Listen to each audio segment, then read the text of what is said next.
مصاصي الطاقة، وما أدراكم من مصاصين الطاقة، وخصوصا في حياتنا اللي هي أصلا مليئة بكم مشاكل وضغوطات لا يعلمها إلا الله.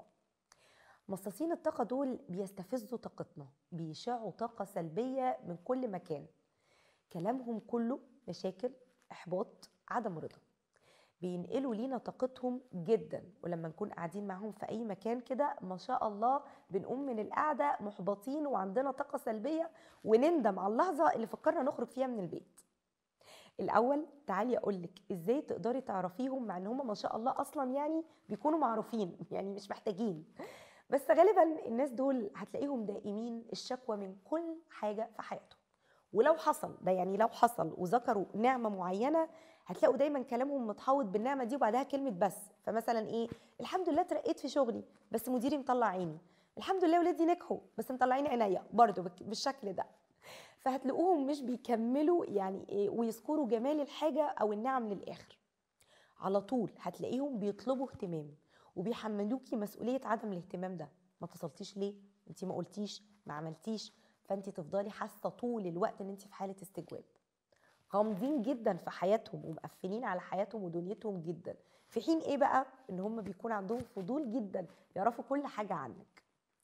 بياخدوا اي كلمة تقوليها او اي حوار ويكبروه ويعملوا منه حوار ومشكلة ويدوله اكبر من حجمه، ويفسروا معاني كتير جدا غلط. وتبدأي انت طول الوقت تصلحي الموضوع وتقولي الموضوع مش كده، لا انت فهمتي الموضوع غلط، لا ما كانش قصدي. وبالتالي طول الوقت بجد انت في حالة استنزاف طاقة مع الناس دي. طب اعمل ايه بقى معاهم؟ وهنا بيحضرني قوي شخصية حزلقوم. اعمل ايه؟ يعني اعمل ايه؟ اعمل الصح. هقولك تعملي ايه. الاول حاولي تساعديهم. ايوه زي ما سمعتي كده، حاولي تساعديهم. ليه بقى؟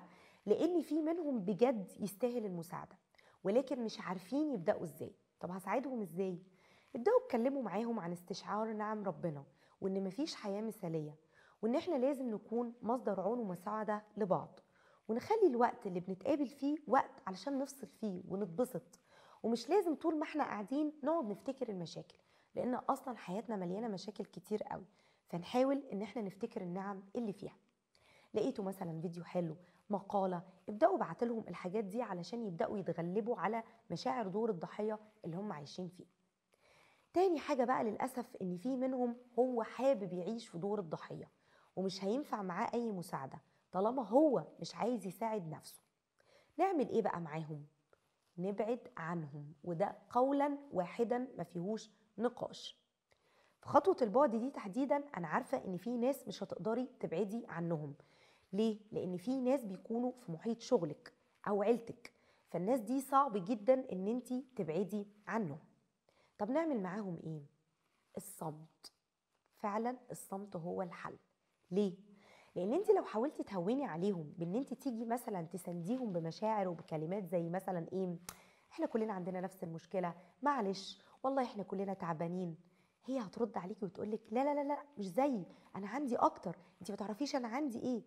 انت لما بتردي الرد ده بتبقى نيتك وغرضك ان انت تهوني عليها وتحسسيها ان مش انت لوحدك اللي تعبانه، احنا كلنا تعبانين. بس بالنسبه للي عايش في دور الضحيه، هو مش عايز ده. هو عاوز دايما يحس ان هو اعلى منك في مشاعر القهر والظلم والضحيه. وبالتالي الاحسن معاها ان انت تسكتي طول الوقت وهي بتشتكي، تبقي قاعده بتسمعي مم، وساكته. في خطوه البعد عن مصاصين الطاقه مش بس بتيجي من الاشخاص، ولكن دلوقتي مصاصين الطاقه موجودين على السوشيال ميديا. كم صفحات وجروبات بتشع طاقه سلبيه بطريقه بشعه. مش بس كده، ده بقى في فيديوهات كمان ترندات بتتعمل بشوفها بتكون حقيقي كارثة بمعنى الكلمة. كل فيديوهات عنوانها هي تمثيلية وهي فعلا سلبية جدا. عناوين زي مش عارفة حماتي نكدت عليا، وجوزي أخد الولاد ومشي، وجوزي طلقني، واتخانقت مع جوزي، وهم أصلا بيمثلوا. ايه ده؟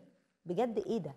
الحاجات دي كلها تجنبوها تماما، واعملوا بلوك من حياتكم للصفحات دي، واخرجوا من اي صفحة بتصدر ليكوا كل المعاني السلبية دي. استبدلوها بصفحات مفيدة وفيها بهجة وفيها معاني حلوة. حتى لو هتدخلوا على صفحات او جروبات ترفيهية مش مشكلة، بس يبقى اسمكم الوقت اللي انتوا قاعدين فيه على السوشيال ميديا بتفصلوا، بتضحكوا، بتتعرفوا على ناس كويسة. واخر نصيحة هنصحها ليكم: قربوا من الناس الايجابية ودخلوها حياتكم. اختاروا الصحبة الطيبة اللي بجد تكون ليها اثر طيب في حياتكم. الحياة مش كلها حلوة، فبلاش نصعبها على نفسنا باختياراتنا احنا الغلط.